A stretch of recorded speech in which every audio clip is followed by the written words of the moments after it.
Well, good morning, everyone. Thanks, Dad, for that prayer, and thank you for all, a lot of people were messaging me, and that means a lot. I told my wife that, I just, thinking about it, and you get at peace about it, and then somebody will message you, and it's like, stop it. No, no, I really appreciate it, but yeah, it just makes you have to think about it all over again, so.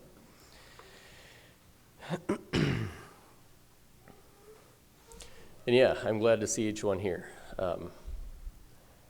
Thankful to each one that came, and welcome. So Dad gave me some advice a couple of months ago. We were talking about the upcoming minister ordination, and I asked him, I said, so do you feel free, like as a minister, do you feel free to struggle with things? Is it hard to struggle and to know that you maybe have things to work on being a minister, being a leader? And he gave me good advice. He said he'll often let it motivate him to study, and then he'll have a message on it. And that helps. So that's kind of what I'm doing today. I hope you can appreciate how, I suppose it'll get better, but I feel awkward up here this morning. I think some of you ladies here probably held me when I was a little baby. And I remember going to Sunday school and sitting down there in the primary department and hearing Mary Yoder and Catherine, I don't know, I know there were others, but, telling the story and how awesome that was as a little boy. And I sat in your Sunday school classes and your Bible school classes, and was in the youth with some of you, and some of you were our sponsors.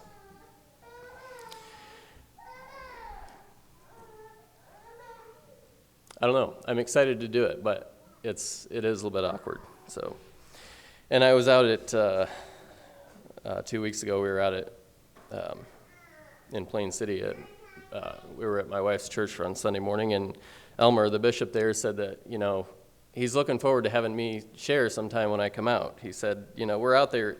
He was talking about it. We're out there quite a bit, and he's like, in a year or two, we expect you to be up there preaching some Sunday morning. And I don't know.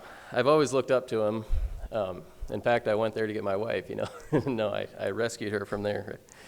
Anyways, no, I've always looked up to him, and how do you stand, how do you instruct them? How do you stand before them and teach? And I think, I don't know, we find ourselves in interesting circumstances sometimes. You may find yourself teaching a class that's all older than you. You might be a leader at work, and they hire somebody who has more experience and more knowledge on how to do the job than you do, but you're stuck with teaching them how to do it or leading them. I guess I kind of got a little taste of this a year ago. Dad came to work for me, and that's really weird. Like, some people ask me, like, how does that work? And I tell them, well, I'm the boss. I tell him what to do, and he does it. But it's not that easy, It's somebody you've looked up to your whole life, and he's taught you everything you know, and then all of a sudden you're out and you're his boss. Like, how does that work? I've had to tell him how to do things, and I've had to tell him to redo things because it was not done right. Now it's interesting, the roles have changed a little bit since, I'm taking his place. Now I'm asking him questions in the middle of the day too. So you can turn into 1 Timothy chapter 5. I'm going to start reading at chapter 4 here, verses 12 through 16. Paul is giving Timothy some advice in relating to others in the church, and he prefaces it by telling him to be an example himself. I'm going to start reading 1 Timothy chapter 4, verse 12. Let no man despise thy youth, but be thou an example of the believers, in word, in conversation, in charity, in spirit, in faith, in purity. Till I come, give attendance to reading, to exhortation, to doctrine. Neglect not the gift that is in thee, which was given thee by prophecy, with the laying on of the hands of the presbytery. Meditate upon these things. Give thyself wholly to them, that thy profiting may appear to all. Take heed unto thyself and unto the doctrine. Continue in them, for in doing this Thou shalt both save thyself and them that hear thee. So, when we're relating to people, make sure that you're faithful first. Make sure that you're applying what you're teaching. And then this is what, and I guess keep this in mind. Think of this as the context of these next two verses here, verses 1 and 2 of chapter 5. Rebuke not an elder, but entreat him as a father, and the younger men as brethren, the elder women as mothers, the younger as sisters, with all purity. And that's what those two verses are what I want to look at this morning. Elder here does not mean an elder in the church. It just simply means somebody who's older. I know some churches, will elect elders, things like that. That's not what it's meaning. It just means anybody who's older than you. And then obviously father would be your physical father. And I think the position of a father demands respect. Simply because without a father, we wouldn't be here. So treat older men as you would your father. And you may get hung up on the fact that, well, there's good fathers and bad fathers. What about, it may be hard to understand if you had a bad father, or maybe you had no father, what that looks like. But I think we can all agree that a good father is good, faithful, loving, kind, worthy of all honor and respect. Not all men are like that, but they should be. And so that's the kind of father that we should treat our elders like. And what does this look like for Timothy or for us? When a father speaks, we maybe don't interrupt, and we listen to what he says. We may not agree, but we consider. We respond gently. We give more weight to what they would say versus maybe what somebody else would say. Now, we are to treat the younger men as brethren. And again, you have the good brother, bad brother dynamic. But think about a brother as being like-minded. It's having the same goals. Maybe, I don't know if like-minded is right because we're all different, but having things in common. There's a bond in brothers that I'm not sure I can explain. Imagine, I guess I have some illustrations here to maybe explain it a little bit. Imagine you go on vacation to Florida, or there's some of you going to California here soon. Imagine you get there and you see somebody that has an Indiana license plate. Would you go up and talk to him and say, hey, where are you from? Oh, you're from Goshen? Well, I'm from Wakarusa. And, you have something in common, right? You feel a camaraderie or a bond with them because you have something in common. Imagine two brothers that are playing against each other in a basketball game, and they compete hard and they block each other's shots, and they're working hard to win. But after the game, they go over and give each other a high five or whatever, and they're congratulate each other. Hey, you won. You did a good job. And what about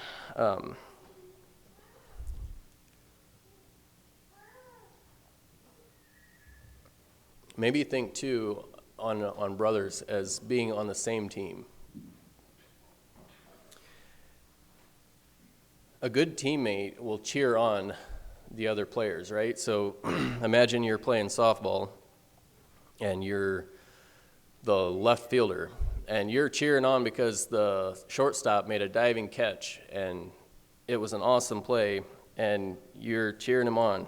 Or maybe you're even on the bench and you're not good enough to play, but you're cheering on the ones that are out there because we are playing this game. We are part of the team. There's mutual respect.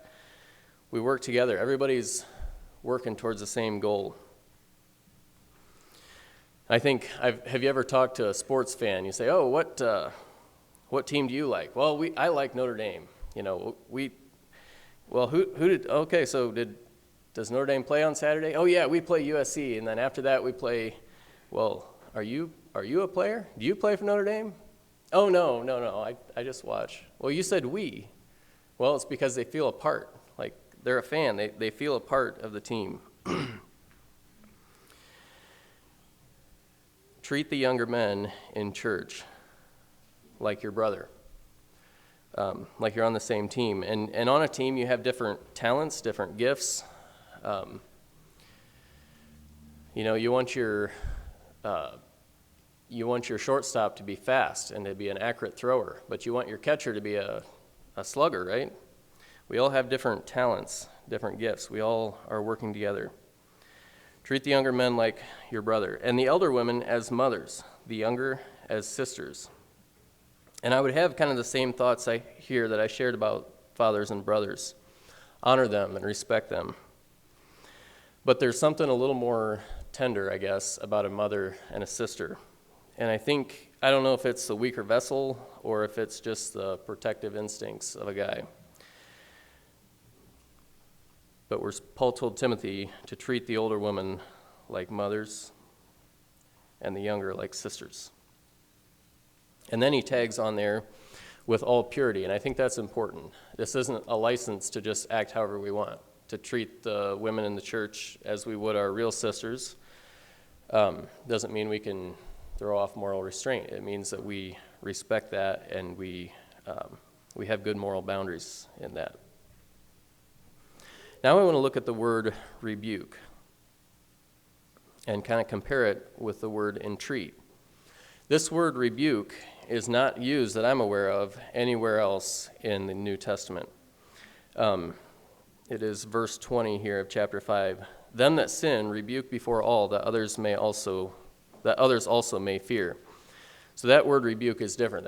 That word means more admonish. But the word rebuke here in chapter 5, verses 1, means to superimpose on, to shape by pounding, to smite.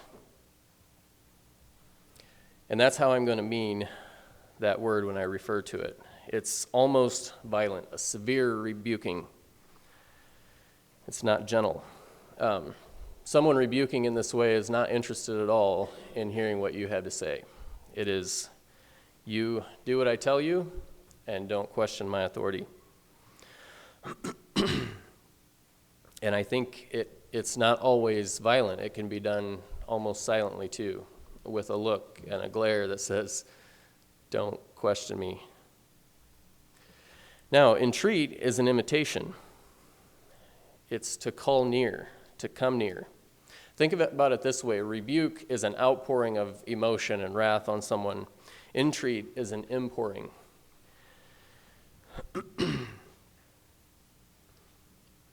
It's an invitation to come near and be heard. Now, if you are entreating someone, you're still going to someone with a problem. There's still something that needs to be addressed, something that needs to change. But you're speaking about it in a way that's inviting, that invites conversation. It's non-confrontational. It helps the one that's having the issue to be able to focus on the issue and the reasons rather than the power struggle. And I think that person would then leave the conversation feeling loved and cared for, valued and heard. And this is for all of us. It's not just the one who's in authority or the one that's teaching the Sunday school class or the one that's, we all need to do it. Have you ever seen where a leader will maybe go to somebody and ask kindly something and the person will lash out and rebuke the leader? And yeah, the way I use the word rebuke there, it's almost violent. So I think we need to speak with gentleness. And I have a few words to say to the offender. If you are offending in your words, James chapter 3, verse 2.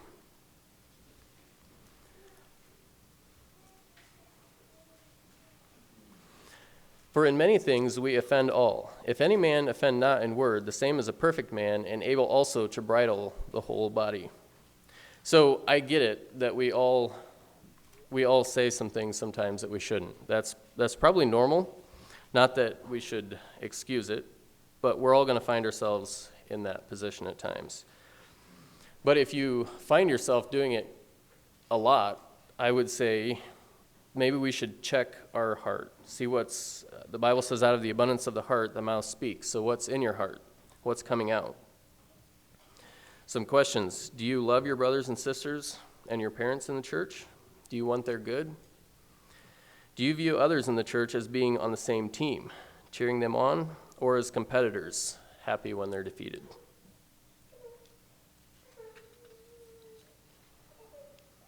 And now, some thoughts on the offended. And I want you to consider something. This may sound kind of funny, I guess, but is it real? Is it a real offense? Or is it created by some of the things we just talked about? Do you have love for people, or is it jealousy and competition? And one thing I guess that may show this is it one person? If you relate well to everybody in the church, but there's 2 or 3 people that continually offend, then maybe it's not so much that they're offending, but maybe it's that we're just really sensitive to them because we have some jealousy in our hearts. I don't know. I'm just saying some things to think about. I worked, this is going back, 10 years or so. I was out for lunch with my boss at that time and a couple of his friends, and there was a comment made. I think it was about the food, and it kind of grossed the one guy out, and he's like, the man who made the comment left for a little bit, and the guy said, "Man, I wish he wouldn't have said that." He was kind of grossed out. And the other guy said, "Come on, don't be so sensitive." And I think that's kind of a bold statement to say, don't be so sensitive. But I know that sometimes we are sensitive to what people say. And we right away think the worst. We right away think that they meant it towards me, or that they meant it in this way.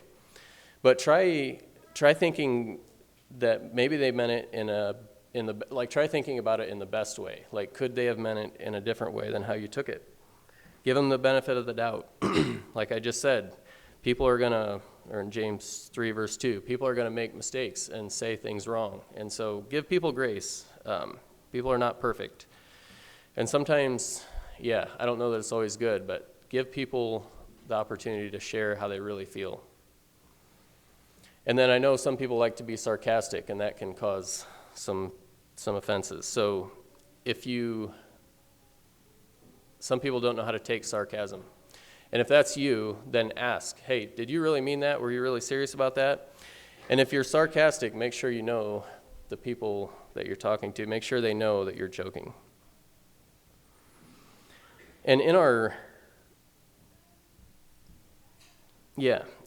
that, it's not we're not trying to become harder as a person so that offenses don't bother us. We're trying to become more wise, I guess. Trying to see things maybe that we wouldn't naturally see. The goal is to love like Jesus did, and to not give reason for offense, to not cause somebody to stumble. I want to go to Proverbs 18.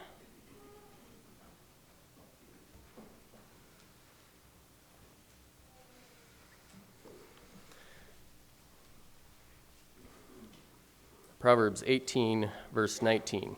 "A brother offended is harder to be won than a strong city, and their contentions are like the bars of a castle."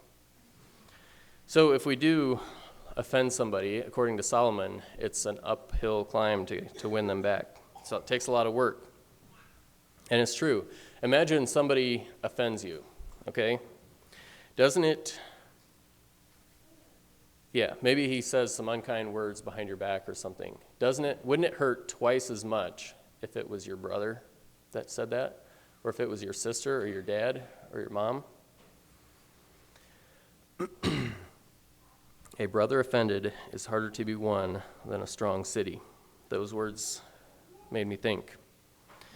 And then verse 20 and 21. Verse 20, "A man's belly shall be satisfied with the fruit of his mouth, and with the increase of his lips shall he be filled." A man's belly, your inner man, your heart, your feelings will be satisfied by what you say. Have you ever thought about that? Your words come out from your heart and satisfy you. You speak because you want to, and when you're done speaking, it feels good. You're satisfied with it. A man's belly shall be satisfied with the fruit of his mouth, and with the increase of his lips shall he be filled. Now, remember that. And let's read verse 21. Death and life are in the power of the tongue, and they that love it shall eat the fruit thereof. So, if what comes out of our mouth comes from our heart, and what comes out of our mouth satisfies our heart, which do you love? Life or death? They that love it will eat the fruit thereof. So what comes out of your mouth will satisfy you, and you'll be satisfied with life or death.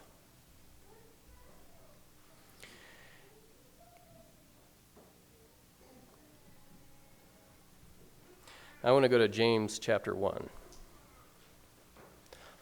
This will maybe give us some insight into why we should entreat instead of rebuke. I'm going to start reading at verse 12. Blessed is the man that endureth temptation, for when he is tried, he shall receive the crown of life, which the Lord hath promised to them that love him. Let no man say when he is tempted, I am tempted of God, for God cannot be tempted with evil, neither tempteth he any man. But every man is tempted when he is drawn away of his own lust and enticed. Then, when lust hath conceived, it bringeth forth sin, and sin, when it is finished, bringeth forth death. Do not err, my beloved brethren. Every good gift and every perfect gift is from above, and cometh down from the Father of lights, with whom is no variableness, neither shadow of turning. Of his own will begat he us with the word of truth, that we should be a kind of firstfruits of his creatures. Wherefore, my beloved brethren, let every man be swift to hear, slow to speak, slow to wrath. For the wrath of man worketh not the righteousness of God. So our flesh is wicked. It desires evil, and it's a battle. Our flesh tests us, and everything good comes from God. And sometimes we want to rebuke. We want to lash out at people, but it's our flesh. The wrath of man worketh not the righteousness of God.